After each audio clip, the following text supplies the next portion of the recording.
Você se considera uma pessoa serena e equilibrada? Você é capaz de administrar as suas emoções independentemente do que acontece à sua volta?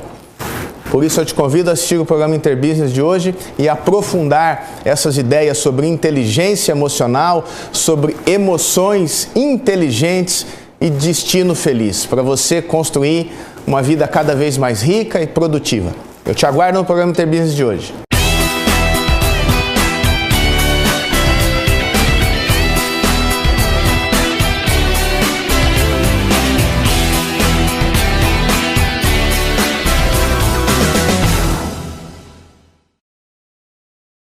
Bem-vindos mais uma vez ao programa Interbusiness. Temos trabalhado nesse módulo com as questões do mundo emocional e com as consequências positivas e negativas que a gente pode ter quando a gente não tem domínio sobre o mundo emocional, quando a gente não controla as emoções e nos momentos mais importantes da vida, isso vai ser...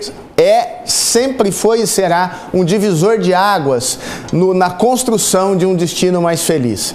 Então, vamos começar o programa de hoje. Eu gostaria que você, se você tem alguma dúvida ou queria expor alguma pergunta, uma situação sua, por favor, fique à vontade, mande um e-mail para mim no marcelo@mc4consultoria.com.br que vai ser um prazer em te atender.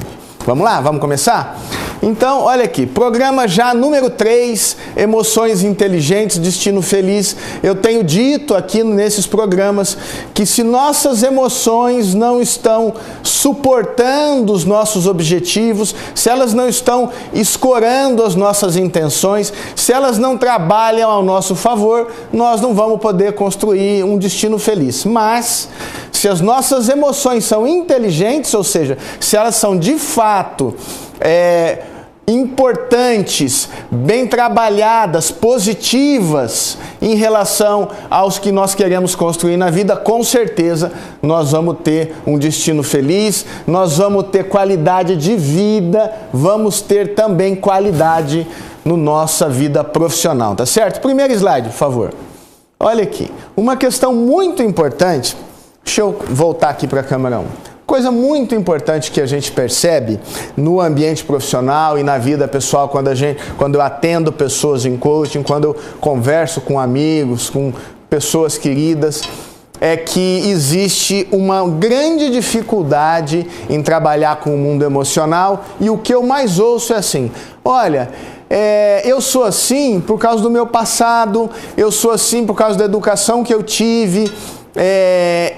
Aquele ditado, né, que a gente ouve muito, pau que nasce torto, morre torto. Ou seja, as pessoas se conformam com a forma com que elas têm vivido a sua vida e não querem fazer absolutamente nada para mudar.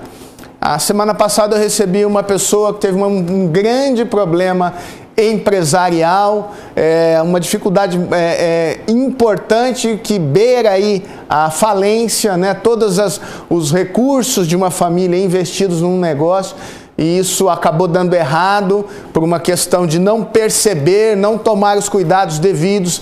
E essa pessoa assistiu o programa, me ligou, esteve numa reunião comigo lá, mas queria muito, e eu falei, olha, tenho total condição de ajudar e estruturar um caminho. Se precisar a gente trazer um advogado empresarial nesta questão, a gente traz. Eu tenho todo estou cercado de pessoas com especialidades diferentes, além da minha.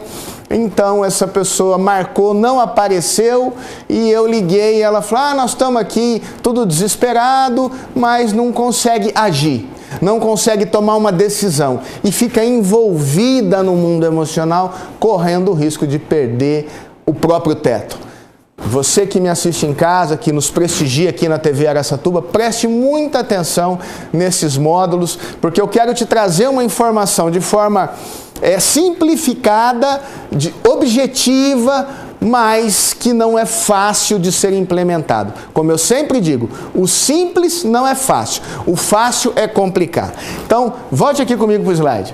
As pessoas, portanto, ficam presas no seu mundo emocional e elas não conseguem sair. Tem 3 teorias que falam a respeito disso.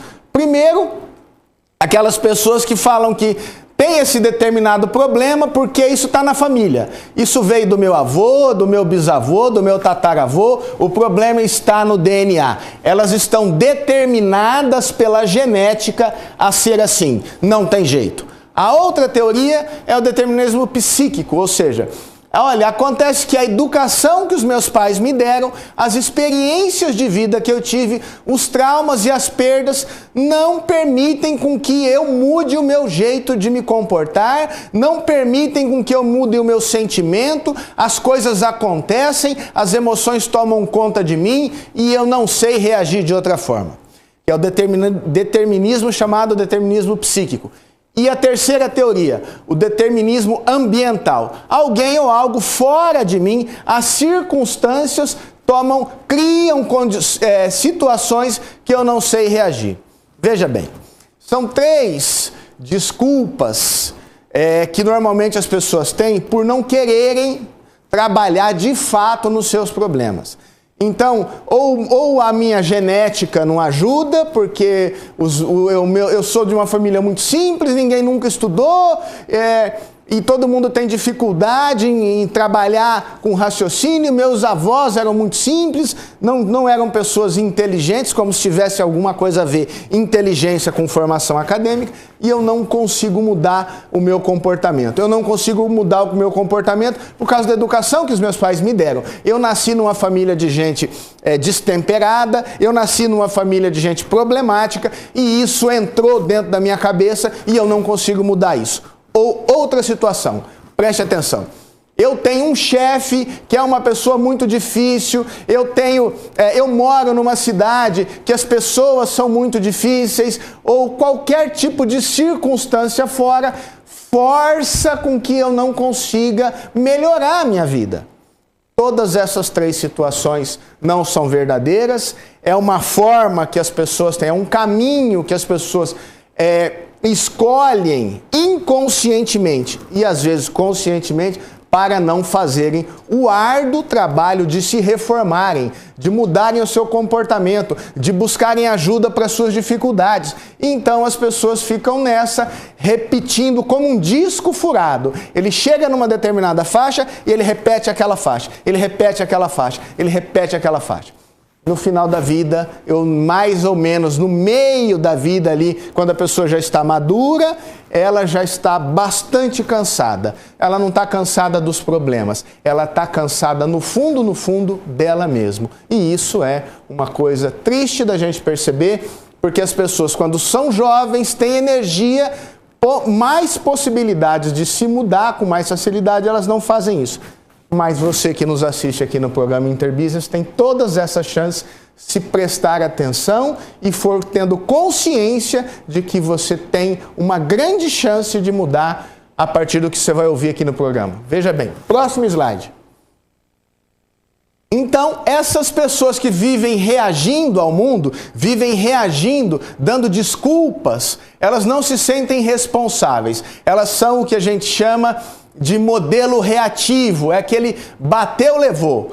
Ou seja, vem um estímulo, alguém olha feio para mim, eu dou uma resposta. Tá me encarando por quê? Alguém critica a minha roupa, eu fico inseguro e já começo a me sentir mal, né? Então, sempre que alguém repetidamente lida mal com uma situação, veja bem, repetidamente com uma situação, ela lida mal com um problema, é um sinal de um ponto cego. Ela tem emoções negativas pouco conhecidas, pouco trabalhadas e ela só sabe reagir. Uma pessoa que só reage, uma pessoa que ela reage à ação dos outros, ela abre mão do que é mais importante na vida dela, que é a atitude, é a vontade, é a capacidade dela influenciar o meio, é a capacidade dela mudar as respostas e a capacidade dela mudar e aprender, melhor dizendo, com os próprios erros. Então, eu vou fazer um pequeno break aqui para o primeiro bloco do programa Interbusiness e a gente volta para aprofundar essa linha de raciocínio e para eu te mostrar que tem uma outra forma de conduzir o nosso mundo emocional. Eu te aguardo, Interbusiness volta já já.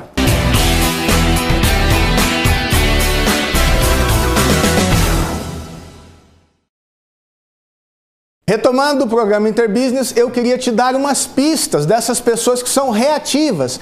Elas reagem, veja bem, se você reage a qualquer agressão, se você reage a qualquer situação que você considera uma ameaça, se você reage a qualquer percepção que você tem do mundo à sua volta de forma inconsciente, qual é o problema, por exemplo, no mundo dos negócios? Eu já disse isso para várias pessoas.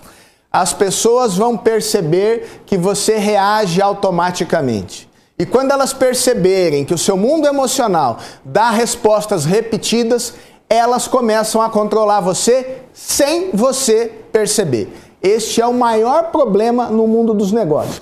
Mas, Marcelo, e na vida pessoal? Será que eu corro algum risco também de passar por isso? Claro que corre. Muitas pessoas são extremamente atentas, são hábeis na comunicação, são hábeis na percepção e vão conduzir você, que tem esse modelo de trabalhar, que é reagir a tudo, sem consciência, sem reflexão, vão usar isso contra você em detrimento do teu interesse para facilitar o interesse dela, para ela conseguir o que ela quer de você. Então, quais são as pistas? Algumas pistas, coloquei só 3 simples aqui para você identificar quando a pessoa tem um ponto cego. Ela tem uma dificuldade emocional cristalizada que ela ainda não percebeu, mas as pessoas à volta dela percebem. Olha aqui no slide. Primeira coisa, essa pessoa está sempre tentando parecer perfeito ou perfeita. Ela quer tudo certo, ela tem que ser tudo, ela exige demais dos outros, né? Ela tem essa necessidade de ser amada, idolatrada pelos outros. Ela depende muito que as pessoas falem bem dela, que as pessoas gostem dela. Ou a pessoa que exerce um outro comportamento, a pessoa que exerce uma pressão constante nos que estão à sua volta. Estão pressionam o marido, ou pressionam a mulher, ou pressionam os filhos, querem que o filho siga uma carreira que ele não quer que o funcionário que trabalha com ele faça coisas que são impossíveis de serem feitas dentro de um determinado tempo. Então fica uma pressão completa e excessiva sobre as pessoas. Também pessoas que são reativas. Outro problema, as pessoas que se preocupam excessivamente com a aparência pessoal. Já falei nesse programa das questões da vaidade, já falei que a vaidade é um valor social e já falei que a vaidade, se você for olhar no dicionário, ela significa só coisas negativas. Desonrar com promessas, enganar, induzir as pessoas ao erro, né, pela sedução.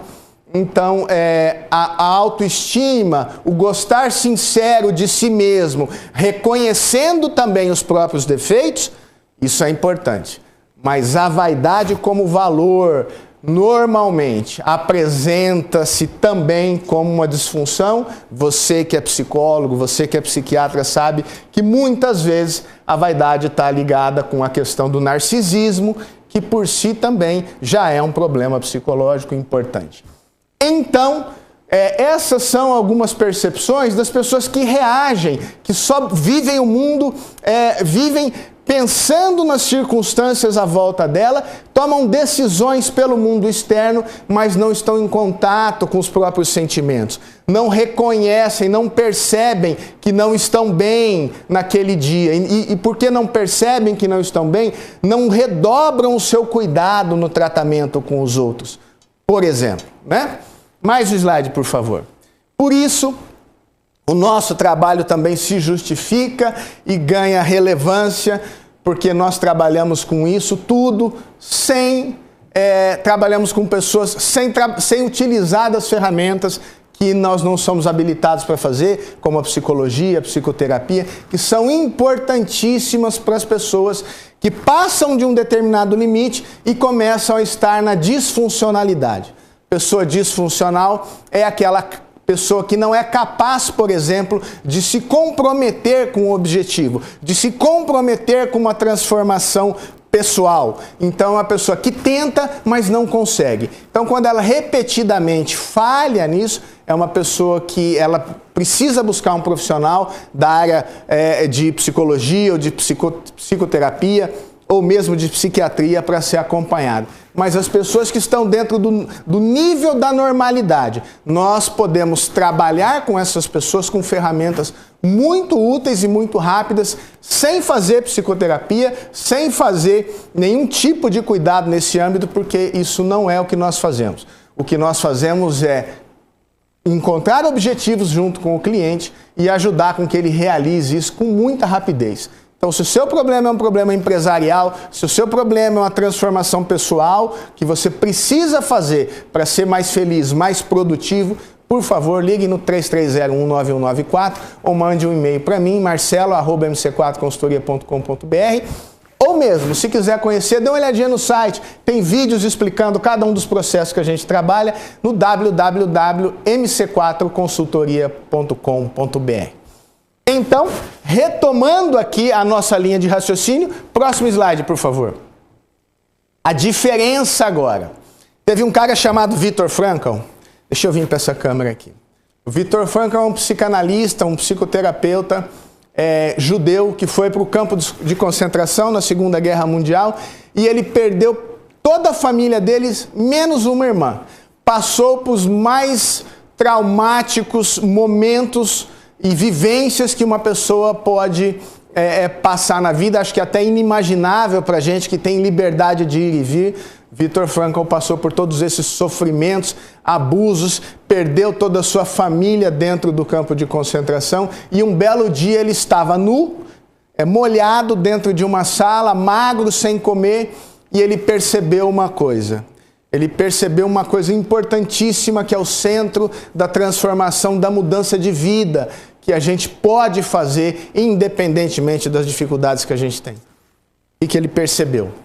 Ele percebeu que mesmo que as circunstâncias, mesmo que o sofrimento, mesmo que as humilhações fossem terríveis, ele ainda era dono do próprio pensamento. Ele poderia escolher o significado que ele ia dar para aquela experiência.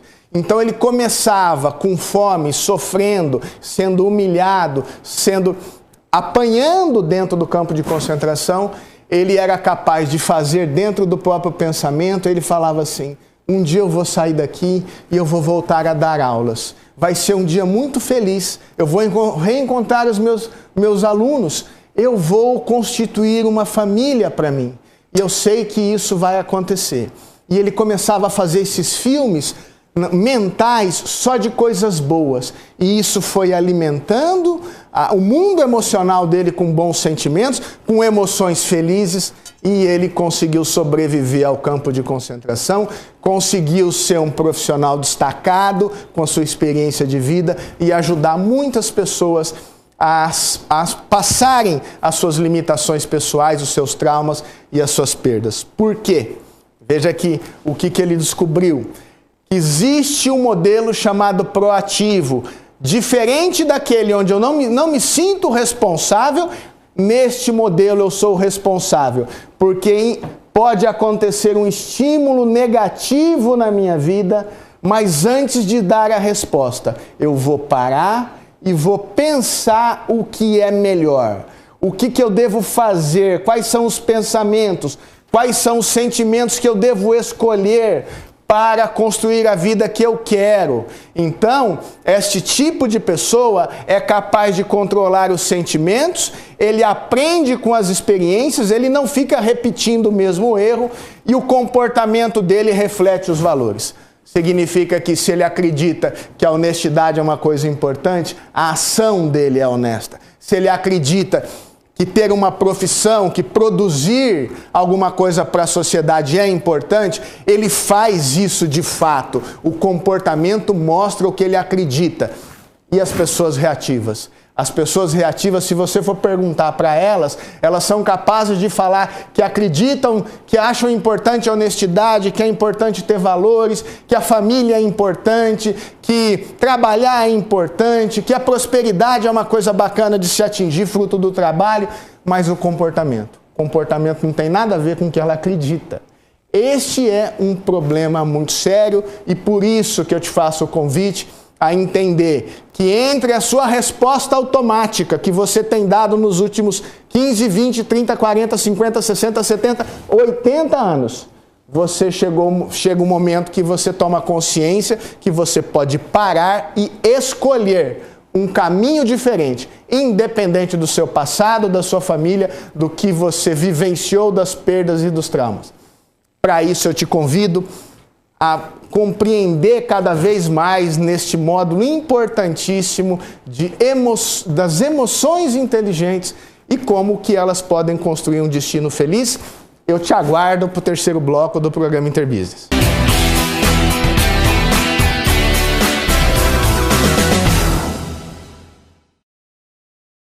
Retomando o programa Interbusiness, olha, para simplificar de uma forma mais objetiva, existem 3 tipos de problema e eu vou mostrar nesse slide aqui. Os 3 tipos de problema. Controle direto. Tudo aquilo que você pode modificar está sob o seu controle direto. Você pode escolher, por exemplo, entre pôr um sapato social ou um tênis. Depende do seu controle direto. Esse é um tipo de problema. Controle indireto. Aquilo que você não tem, você não pode escolher o sapato nem a roupa de ninguém, mas você pode influenciar. Também temos esse nível de problema. Terceiro, controle inexistente. Não podemos modificar. Vamos imaginar que você esteja no deserto de Saara e não exista água lá, por exemplo, e lá não tem água, você não pode modificar. E quando a gente não pode modificar uma situação, a gente tem que interpretá-la de uma forma mais positiva possível, a gente tem que dar um novo significado para ficar vivendo. A maioria das pessoas não tem domínio nem sobre aquilo que pode modificar. Isso é a grande realidade, né? Mais de 80% das pessoas não assumem a sua capacidade de alterar nem aquilo que depende exclusivamente dela. Porque quando ela vai assumir um compromisso, ela fala assim, não, mas sabe o que é? Eu preciso falar com a minha mulher. Não, mas você sabe o que é? Eu preciso ver amanhã como é que vai estar o tempo, como é que vai estar o clima. Eu não sei se eu posso assumir um compromisso com você. Compromissos são questões que normalmente são muito bem administradas e assumidas pelas pessoas que são proativas. As pessoas reativas têm uma extrema dificuldade de assumir compromisso. Mais uma pista para você refletir em casa a respeito das pessoas com as quais você convive e com as quais você trabalha. Então, 3 tipos de problema. Mais um slide, por favor. Então, a ideia é eu te trouxe nessa reflexão até a questão da percepção emocional, que é a primeira competência, segundo Daniel Goleman, e de fato é para a gente começar a ter mais qualidade de vida, para trabalhar melhor, para conseguir administrar melhor as nossas emoções. Vivemos intensamente ligados aos nossos pensamentos. Poucas pessoas estão conscientes dos seus sentimentos e emoções e das consequências sobre o desempenho. Veja bem, nós pensamos demais. Nós vivemos num mundo totalmente mental. Nós somos estimulados pela televisão, pela propaganda, pela velocidade, pela internet, pelo volume de informação a pensar. Só que a gente tem uma corrente de pensamento e embaixo tem uma corrente de sentimentos. Esses sentimentos, normalmente, a gente não presta muita atenção. Esta competência da percepção emocional é você ser capaz de pensar e identificar qual é o nome do sentimento que você tem. Hoje eu estou com raiva, hoje eu estou feliz, hoje eu estou alegre, eu estou me sentindo assim. Quando eu pergunto para as pessoas o que você está sentindo, é engraçado que as pessoas falam, não estou legal. Tá, mas o que é não estar legal? Aí as pessoas não conseguem identificar, elas não conseguem colocar um nome. Quando você não consegue colocar um nome num sentimento, você não consegue trabalhar com ele. Então a primeira questão é, identifique os seus sentimentos com a mesma intensidade que vocês têm o processo de pensamento. Né? A maioria das pessoas não percebe que o seu sentimento, o jeito que você está se sentindo, é decisivo na qualidade do seu trabalho, na qualidade da sua vida profissional, na qualidade dos seus relacionamentos. Volte aqui mais um pouquinho. Aqueles que têm pouca consciência do seu mundo emocional estão em tremenda desvantagem. Quem tem pouca consciência dos sentimentos que está passando durante o dia, essas pessoas estão em tremenda desvantagem, porque elas podem ser facilmente manipuladas, porque elas podem facilmente perder o controle, porque não reconhecem, não administram, não sabem a hora de parar, de fazer um break para respirar, para encontrar novas soluções. Eu vou pedir para passar um vídeo, você vai assistir um vídeo muito bacana aí no mundo empresarial sobre o conflito no trabalho, sobre as emoções no trabalho, e eu volto para encerrar o programa de hoje.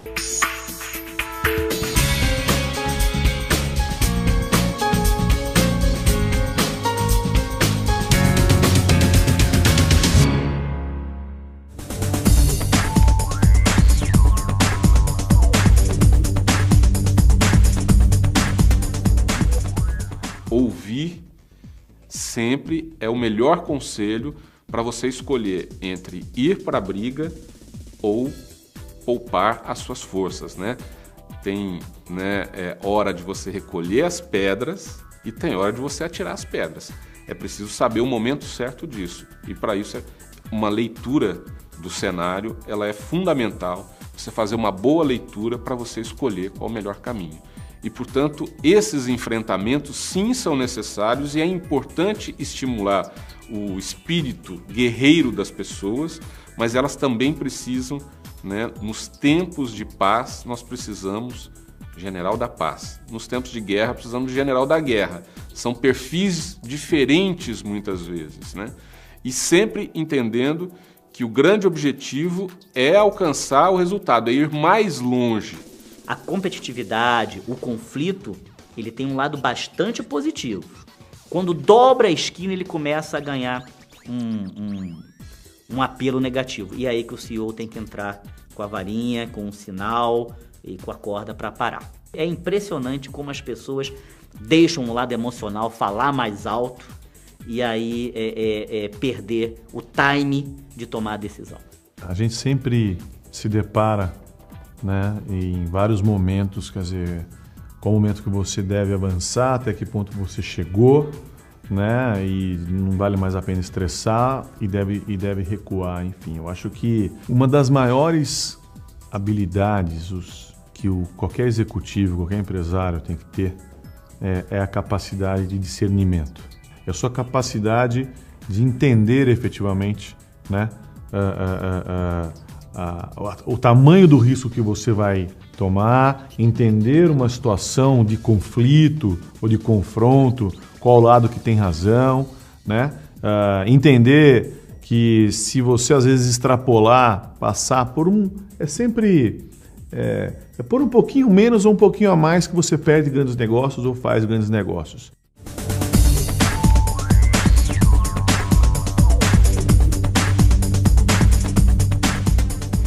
Onde tem um conflito, Onde pessoas têm uma visão diferente sobre algum tema especificamente. E o conflito não se restringiu às ideias, ele passou a ser no âmbito pessoal. O que você tem que fazer? Você tem que chegar para uma pessoa A, que brigou com a B, e tentar mostrar para ela, porque ela sozinha não está conseguindo, todos os argumentos da pessoa B.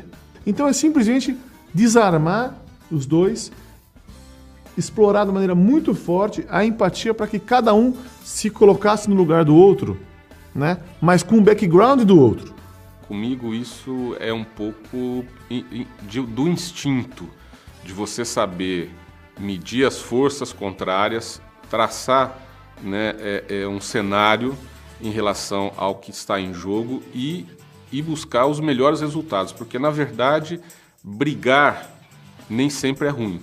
Quando você tem situações muito claras, e elas são raras, essas situações que um lado claramente está muito mais certo do que o outro, ou seja, os erros foram identificados no outro lado e aí a pessoa não tem jeito, tem que recolher mesmo, mas normalmente isso não acontece não. Normalmente ambos os lados têm prós e contras e aí fica muito mais uma questão intangível do que tangível para tomar decisão.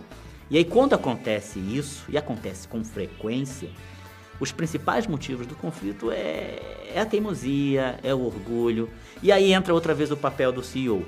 Evitar que essa situação de conflito chegue a um ponto irremediável. Aí é um problema para a empresa, né? Onde dois colegas divergentes passam a ser inimigos no trabalho. E isso mata a companhia. Mata os profissionais e mata a companhia.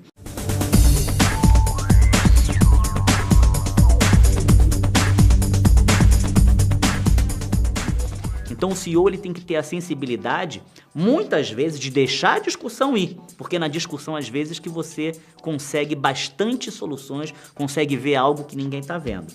Mas o CEO tem que ter a sensibilidade de saber o seguinte: já deu, agora eu assumo, agora eu interfiro. Eu acho que o tempo e a quantidade de situações a que você é exposto, e diversas vezes você vai errar, você vai passar do ponto, vai se arrepender, vai parar antes do ponto, que poderia ter ido um pouquinho mais.